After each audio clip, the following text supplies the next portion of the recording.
기도드립니다. 아멘. 예. 우리 부목사님 터키에 계셔서 제가 2주간 수요 예배 말씀을 전하도록 하겠습니다. 오늘 우리 하나님의 인자하심에 대해서 한번 볼 텐데요. 시편 136편 1절에서 3절까지 말씀입니다. 같이 한번 읽어보도록 하겠습니다. 시작. 여호와께 감사하라. 그는 선하시며 그 인자하심이 영원하미로다. 신들 중에 뛰어난 하나님께 감사하라. 그 인자하심이 영원하미로다. 주들 중에 뛰어난 주께 감사하라. 그 인자하심이 영원하미로다. 아멘. 네. 신약 성경에서 가장 많이 등장하고 또 핵심 단어라고 할 수 있는 용어가 무엇일까요? 신약 성경에서 뭐 하나님 이런 것도 있을 텐데 사랑이 아무래도 많이 등장하는 언어이겠죠. 그러니까 신약 성경에서는 그 아들 우리 독생자 예수님을 주신 그 하나님의 사랑으로 가득 채워져 있습니다. 그래서 사도 바울이 이제 우리가 성경으로 그냥 읽으니까 그 찬송가인 줄 모르고 넘어가는 것이 있는데 하나님을 찬양하는 것 중에 보면 하나님의 사랑을 노래합니다. 그리고 우리가 요한일서를 요즘 주일날 보고 있죠. 이 요한의 서신서를 보면 사랑이 듬뿍 담겨 있어서 그냥 사랑 사랑 사랑 이렇게 계속해서 나오는 것을 보게 됩니다. 그러니까 이 신약 성경을 대표하는 이미지는 사랑이라고 할 수 있습니다. 그렇다면 이제 구약 성경에서 가장 많이 등장하는 핵심 단어 무엇일까요? 넘겨주시면 되는데 구약에는 인자라는 말이 가장 많이 등장하는 용어 중에 하나입니다. 물론 하나님 이런 거 많이 등장하지만 인자라는 말이 굉장히 많이 등장을 합니다. 오늘 본문 말씀인 시편 136편만 봐도 하나님의 인자하심이 후렴구가 돼서 계속 등장을 하는데요. 그러니까 우리도 이제 대중가요를 보면은 이 후렴이 반복되듯이 이때 당시에도 후렴이 그냥 반복되는 것을 보게 되는데 하나님의 인자하심이 영원하다는 말을 계속해서 반복하는 예배시에 쓰였던 찬송시가 바로 이 시편 136편입니다. 성경이 인자라는 용어가 두 가지 의미를 지닙니다. 오늘 우리가 함께 찬양을 했었죠. 여호와 우리 주여. 그러니까 사람이 무엇이기에 또 인자가 무엇이 관대 할 때에 이 인자가 있는데요. 이 인자는 사람의 아들이다라는 의미의 인자입니다. 그러니까 예수님은 완전한 사람이십니다라는 뜻이에요. 그래서 예수님이 나는 인자다 할 때 그게 특별한 의미를 가지는 게 아니라 나는 사람의 아들이야 이렇게 말씀을 하시는 거예요. 그리고 두 번째, 그러니까 말은 똑같은데 또 인자라는 것이 있죠. 이것은 하나님의 성품을 지칭하는 말인데 하나님이 인자하십니다라는 말인데 이게 이제 히브리 원어에 헤세드라는 말이 있는데 오늘 여러분들이 헤세드라는 말을 이제 마음에 품고 가셔야 되는데요. 이 헤세드라는 말을 번역한 이 인자라는 말이 있습니다. 우리 성경을 읽을 때 혼동해서는 안 되는 것이에요. 그런데 우리가 이 인자라는 말의 의미를 자세히 알지 못합니다. 그러니까 희미하게 알고 있거나 또 나름대로의 지식으로 한국말이기 때문에 인자하다 그것이 어떤 것을 의미하는지 명확하게 이해는 못하고 있는 것입니다. 그러니까 이 헤세드라는 말을 번역하는데 인자로 번역은 했는데 풍성한 뜻을 이 단어에 담아내지를 못하는 거예요. 그래서 우리가 이것을 자세히 이해하지 못하면 구약 성경에서 말하는 하나님의 인자하심을 온전히 이해하지 못하기 때문에 오늘 이 하나님의 인자하심에 대해서 한번 살펴볼까 합니다.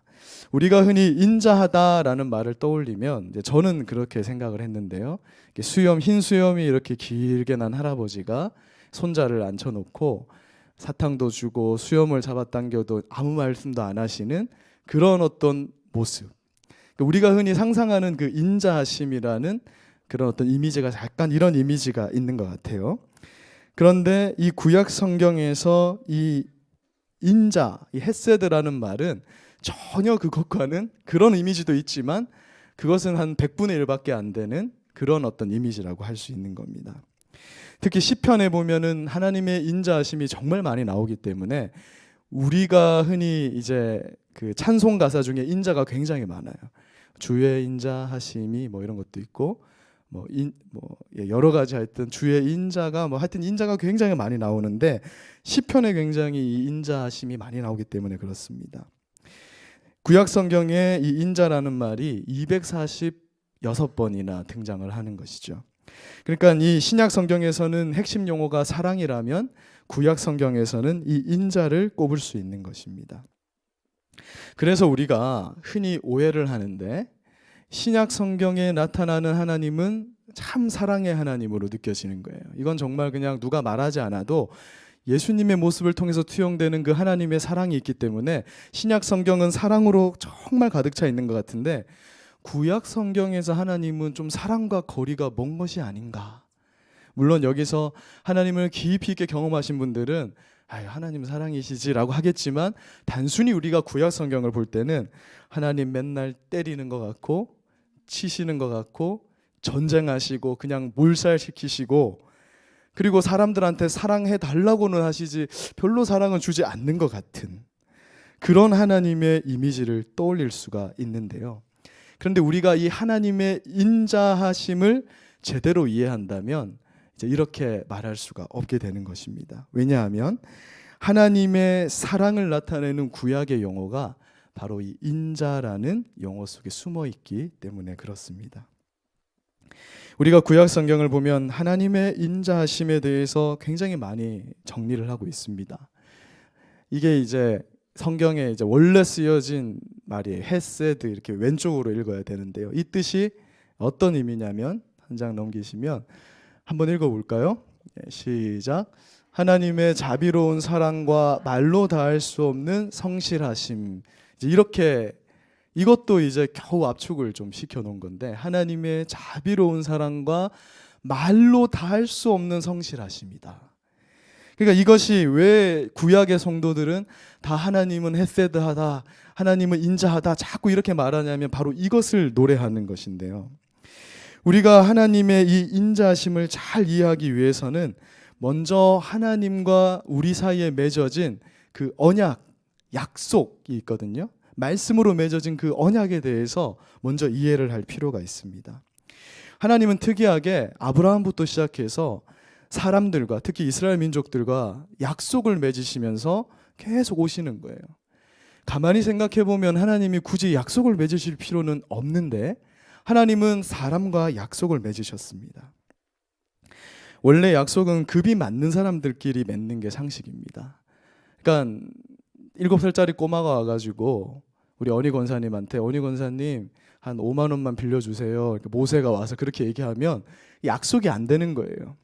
왜냐하면 이 모세가 5만 원을 갚을 능력이 되지 않기 때문이죠. 그러니까 서로 간에 이득이 되는 것이 있을 때 맺는 것이 계약이고 약속인 겁니다. 그런데 하나님과 사람은 약속을 맺을 수 있는 관계가 안 되는 거죠. 하나님은 창조주이시고 우리는 그 하나님이 만드신 피조물이기 때문에 엄연히 약속 관계가 형성이 안 되는 거예요.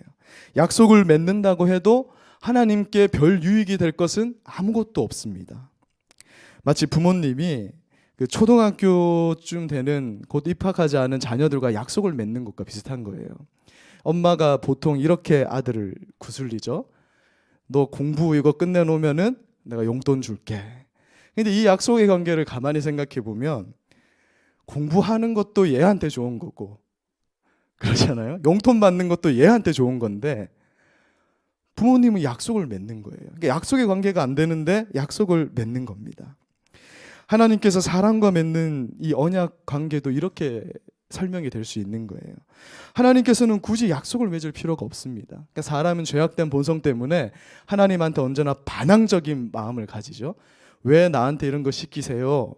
왜 일요일 날 예배 오라고 시키세요라는 반항적인 마음이 성도들에게 있습니다. 그런데 하나님께서 사실은 네가 안식일도 잘 지키고 내 말씀을 잘 지키면 복을 주겠다라는 이런 약속을 하나님 사실은 하실 필요가 없어요. 그냥 명령하면 되는 겁니다. 우리가 강아지를 키우는데 강아지한테 어이구 네가 이거 잘하면은 내가 뭐 해줄게 이렇게 하지 않는 것처럼 하나님 그렇게 하실 필요가 없는데 굳이 하나님이 사람과 약속을 맺으신 거예요. 그것은 무엇을 의미하냐면 하나님께서 스스로를 낮추셨다라는 것을 의미하는 겁니다. 하나님 스스로가 사람과 관계를 맺기 위해서 스스로 약속 가운데 자기를 묶어버리신 거예요. 그래서 특이한 것은 하나님이 우리와 약속을 했기 때문에 하나님도 우리가 약속을 들이밀면서 하나님 앞에 기도하면 하나님도 꼼짝을 못하는 거예요. 왜냐하면 하나님이 그렇게 약속을 맺어버렸기 때문에 하나님 스스로 자신을 묶으셔서 하나님이 꼼짝할 수 없는 상황을 만들어 버리신 겁니다. 그래서 우리가 말씀을 가지고 왜 기도하라고 그렇게 얘기하냐면 하나님은 말씀 가지고 기도하면 꼼짝 못하시는 하나님이에요. 스스로를 그렇게 묶어버리신 거예요. 우리 부모님들이 사실 아들한테 너 공부 잘하면 뭐 사줄게 한 거 안 지켜도 되는데 안 지키면 어떻게 되죠? 계속 얘기하는 거예요. 결국은 지켜야 되는 것처럼 하나님이 스스로를 낮추시면서 묶어버리셨기 때문에 반드시 그 약속을 지키신다는 겁니다. 바로 이러한 언약적인 개념이 인자라는 말에 들어있는 거예요. 그래서 뒤쪽에 가보면 이 헤세드라는 말은 언약적인 사랑이라. 그러니까 우리가 하나님과 인간이 맺은 약속을 딱 생각을 해야 되는 거예요. 인자하심을 떠올리면. 그래서 하나님은 당신의 자녀들과 맺은 이 약속의 말씀, 이것을 절대로 깨지 않는 분, 반드시 지키시는데 어떻게 지키시냐면 성실하게 지키시는 분, 그것이 바로 하나님의 인자하심 안에 들어있는 내용이라는 것입니다. 그래서 이 헤세드가 언약적인 사랑을 말하는 거예요. 성경을 자세히 들여다보니 하나님께서 우리에게 마치 충성을 요구하는 것처럼 보이지만 먼저 우리 하나님께서 우리에게 충성을 다하셨다 그렇게 말씀합니다. 하나님께서 우리에게 먼저 충성하셨기 때문에 우리에게 충성을 요구하실 수 있는 거예요. 항상 하나님은 언제나 아무것도 안 한 다음에 우리에게 뭔가를 요구하시는 분이 아닙니다. 먼저 사랑했기 때문에 우리에게 사랑을 요구하시고 먼저 충성하셨기 때문에 우리에게 충성을 요구하십니다. 그러니까 무엇에 충성하셨냐면 우리와 맺으신 약속에 충성하셨다는 거예요. 내가 너희에게 이렇게 성실하니 너희도 나에게 이렇게 충성하라, 이렇게 요구하시는 것이 하나님의 이 인자하심이라는 것입니다. 내가 약속한 대로 너희를 구하기 위해서 독생자 예수를 너희에게 보내었다. 분명히 보내었다. 내가 그렇게 충성했으니 너희도 나에게 충성하라는 거예요. 하나님이 우리에게 충성했다.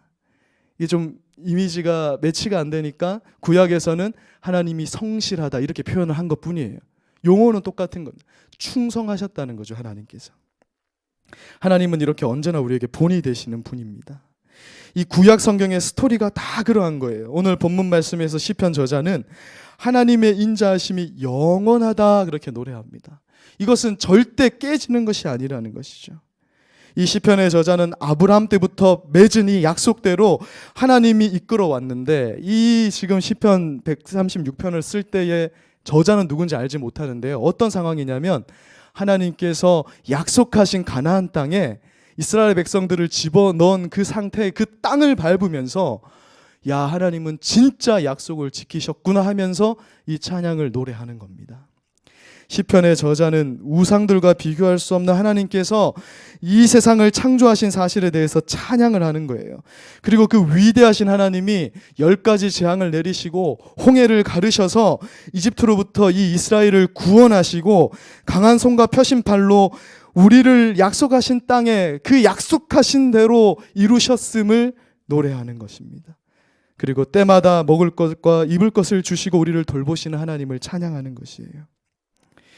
하나님이 노년의 아브라함에게 너의 아들을 통해서 큰 민족을 이루고 많은 사람이 구원을 얻게 하겠다는 약속을 주셨습니다. 그때 아브라함의 상황이 어땠는지 우리는 다 알잖아요. 사라의 태가 끊어져 있고 아브라함 역시 아이를 낳을 수 있는 힘이 하나도 없게 된 것입니다. 그런데 하나님이 불쑥 와서 약속을 맺는 거예요. 우리의 상황에서는 불가능한데 하나님은 약속하셨어요. 그런데 하나님의 인자하심을 아브라함이 믿은 겁니다. 그러니까 다른 걸 믿은 것이 아니라 하나님의 인자하심, 반드시 그 약속을 지키는 하나님을 믿는데 로마서 4장 19절을 보시면요, 같이 한번 읽어보겠습니다. 시작.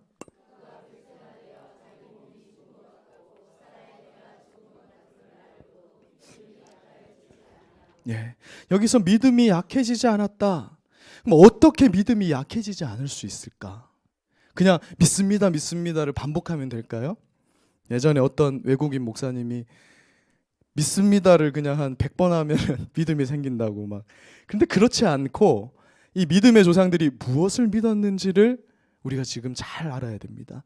하나님의 인자하심을 믿는데 그 인자하심이 뭐냐면 하나님은 약속한 걸 결코 깨는 일이 없는 하나님이라는 거예요.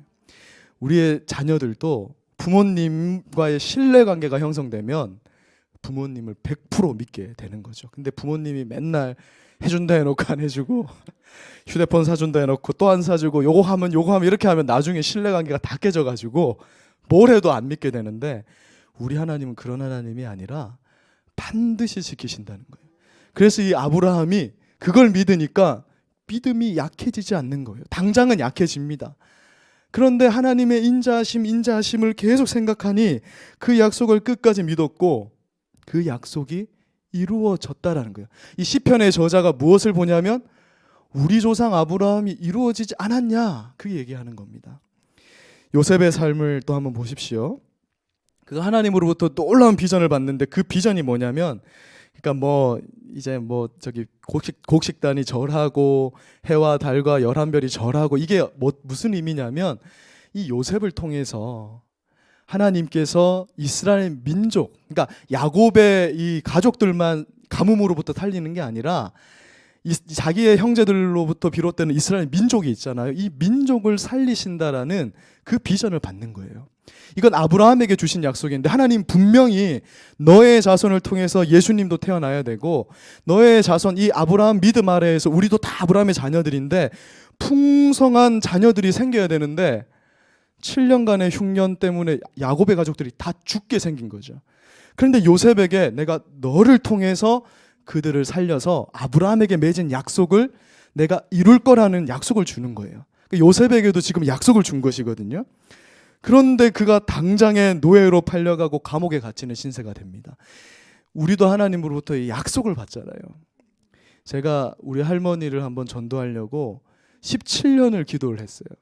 제가 이제 초등학교 한 6학년에서 1학년 올라가서 가만히 생각해 보니까 할머니가 나를 교회로 보내줬는데 이 할머니 교회를 안 다니시니까 이 할머니를 어떻게 전도할 수 있을까? 중고등부 선생님을 데리고 할머니를 전도하러 갔는데 그때 그 중고등부 선생님이 얼마나 힘드셨을까를 제가 중고등부 선생님을 하면서 알게 됐습니다. 만약에 누가 중고등부 학생이 우리 할머니 전도 좀 하러 가주세요 하면은 진짜 힘들 것 같아요. 알지도 못하는 할머니를. 그런데 그때부터 시작된 그 기도가 15년을 기도를 해도 이거는 눈 하나 껌쩍하지 않는, 그러니까 이 요셉의 상황이 그런 거죠. 안 되는 것 같은 거예요. 그런데 이 요셉이 어떻게 살았냐면 모든 일에 충성하면서 살아갑니다. 하나님과 사람 앞에. 그래서 이 창세기 39장 9절을 보면요, 보디발의 아내가 유혹을 합니다. 물론 보디발의 아내가 예뻤는지 안 예뻤는지는 알 길이 없습니다. 그러니까 좀 모르겠어요. 뭐 아줌마일 수도 있고 한데 어쨌든 그래도 귀족의 부인이고 이제 이 요셉 씨가 충분히 아마 유혹이 될 만한 상황이니까 성경에 올라왔겠죠. 유혹이 될 만하지 않았으면 안 올라왔을 것 같은데 그때 요셉이 하는 이 고백이 놀라운 거예요. 끝절에 보시면 내가 어찌 큰 악을 행하여서 하나님께 죄를 짓느냐는 거예요. 지금 이 형들한테 팔려가지고 지금 노예 생활을 하고 나중에는 감옥까지 가는 이 요셉 생각하면 하나님이 없다 해야 정상 아닙니까? 지금 성도 우리들이 이 그리스도인들이 비슷한 경험을 하잖아요. 이렇게 고난받고 그래서 우리 주변에 어떤 사람을 보면은 고난 이렇게 받으니까 저 사람 분명히 교회 다니면 안 되는데 교회 다니고 있는 거예요. 주변에서 막 저는 진짜 하나님이 저 버리셨나. 아니 그런 이제 우리 교회는 없지만 진짜 있어요. 저는 무슨 죄를 져가지고 저렇게 안 풀리냐. 뭘 해도 저렇게 망하고. 지금 요셉이 그런 말을 듣고 그 믿음이 약하여질 수 있는 상황인데 요셉은 어떻게 믿음을 지킬 수 있느냐는 거죠. 하나님의 인자하심을 믿는 거예요. 하나님을 믿는데 요셉이 무엇으로 믿느냐면 자기 조상 아브라함을 끝까지 약속 지키신 그 하나님의 인자하심, 이삭의 그 하나님, 그리고 자기 아버지 야곱의 하나님을 믿는 그 하나님의 인자하심을 믿으니까 그의 믿음이 약해지지 않았다는 것입니다. 여러분, 이집트 노예로 있을 때 이스라엘 백성들이 하나님께서 약속하신 그 약속의 땅 보내준다 해놓고는 광야에서 40년 동안 그냥 뺑뺑이를 돌리시는 거죠. 믿음이 약해질 수밖에 없는 그러한 상황이었는데, 지나보니 다 하나님의 선하신 뜻이 있고 이제 그 후손들이 약속하신 땅을 밟고 이 시편 136편을 노래하고 있는 거예요. 하나님이 진짜 이루셨다. 그 모든 일의 결과를 보고 하나님의 인자하심이 영원하다고 노래하는 겁니다. 그러니 우리를 구하실 하나님은 우리를 저 하나님의 나라에까지 반드시 이르게 하실 거다. 지금 이 이루어진 이 일들을 보아라. 우리가 하나님이 약속하신 그 구원의 약속, 그것은 반드시 이루어진다. 그것을 믿는 것, 그것이 하나님의 인자하심을 믿는 것입니다. 구약에 등장하는 하나님의 사람들이 다 이런 하나님을 경험했어요. 그리고 우리는 그 허다한 증언들과 증인들을 성경이라는 도구를 통해서 보고 그 말씀을 보니 우리도 믿음이 생기고 그 하나님의 인자하심을 믿게 되는 것입니다. 그래서 히브리서에 보면 세상이 감당하지 못하는 사람 그러잖아요. 이런 사람은 세상이 감당하지 못하는 사람이라 그래요. 이 사람들은 세상이 감당하지 못하는 사람이에요. 이게 무슨 의미냐면 세상에 가치를 두지 않는다는 사람이라는 뜻입니다. 세상에 가치를 두지 않는 거예요. 전혀 다른 가치를 둡니다. 세상에 가치를 두면 벌써 여기 교회 떠나셔야 될 분이 많이 있습니다. 그런데 붙어 있다. 왜? 우리는 세상에 감당하지 못하니까. 이게 그리스도인들의 자격이고 그리스도인들의 특권이고, 세상 사람들이 보면은 저 사람들은 이상한 사람들이다. 그런데 그게 그리스도인이라는 겁니다. 이처럼 언약의 스스로를 묶으신 이 하나님의 자비로운 사랑, 이 개념을 우리가 인자하심에 딱 넣어서 성경을 읽을 때마다 하나님은 인자하시구나 할 때에 우리가 이 개념을 떠올리면서 그 인자하다는 말만 들어도 우리 믿음이 막 쑥쑥쑥 생기는 거예요. 구약 성경을 읽는데 와, 믿음이 막 쑥쑥 생기는 것, 이것이 하나님의 인자하심입니다. 그래서 우리가 하나님의 인자하심을 우리 삶에 한번 적용해 보는 거예요. 이 사도행전 16장 31절을 보니까 이렇게 말씀하십니다. 이르되 주 예수를 믿으라. 그리하면 너와 내 집이 구원을 받으리라. 이 말씀 붙잡고 가족을 위해서 많은 분들이 기도하고 있잖아요. 그런데 이것이 당장에 이루어지지 않는 것 같습니다. 그래서 믿음이 약하여져서 하나님은 약속을 어기는 분이 아닌가, 우리는 어떻게 해야 하는가, 이런 좌절감이 들 수 있습니다. 그런데 우리가 하나님의 이 신실하시고 인자하심을 믿는다면 우리가 끝까지 이 믿음 위에 이 말씀 붙잡고 서 있는 것이죠. 저에게 할머니가 17년 만에 교회를 다니게 됐는데 저를 통해서 간 게 아니라 동네 어떤 집사님이 전도를 했는데 우리 할머니께서 예수님을 영접하신 거예요. 그리고 교회를 가신 거예요. 그리고 6개월 후에 치매가 오신 거예요.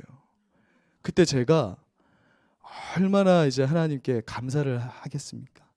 그래서 할머니가 이제 말년에 요양병원에 계셨는데 가면 언제나 지난주에 교회를 갔다 그러시는 거예요.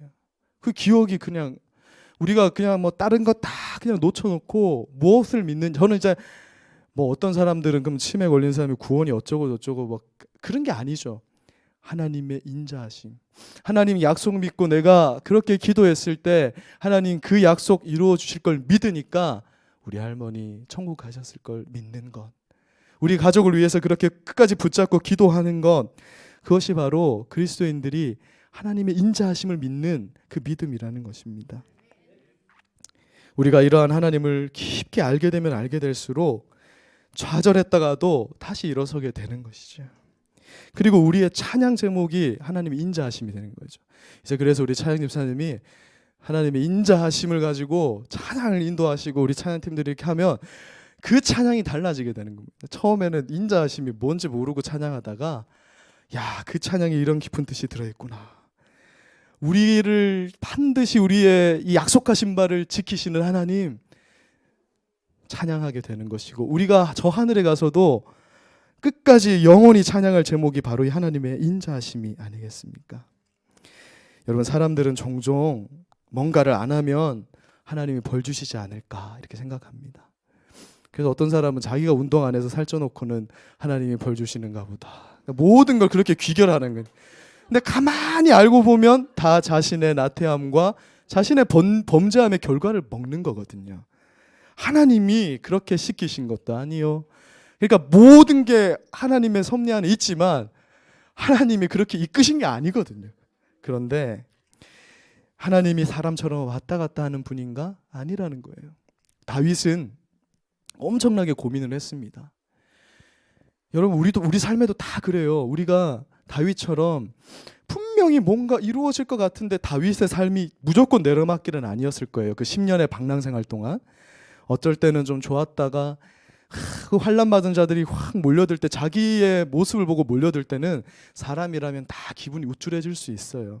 다윗도 아마 내가 이런 존재구나, 인정받구나 하는데 그 사람들이 전부 먹을 걸 안 가지고 왔습니다. 여러분, 굴에 몰려드는데 먹을 걸 안 가지고 오는 거예요.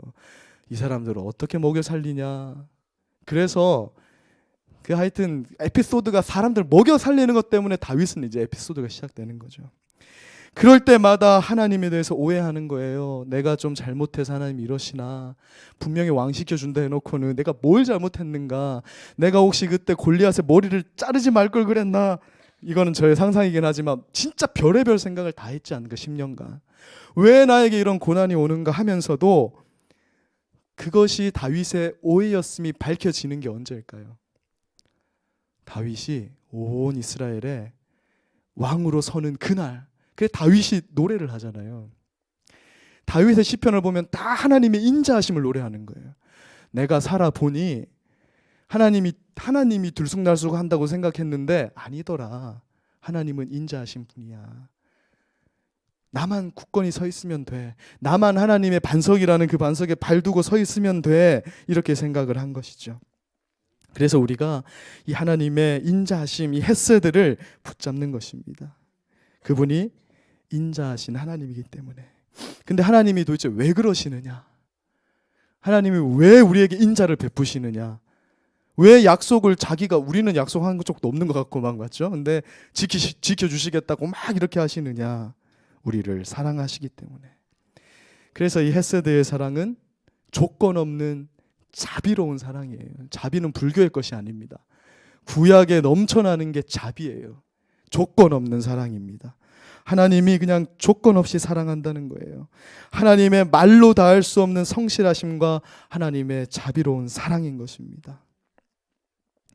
하나님의 사랑이 왜 자비롭냐면 우리의 형편, 우리의 모습 보고 우리를 사랑하는 것이 아니기 때문에.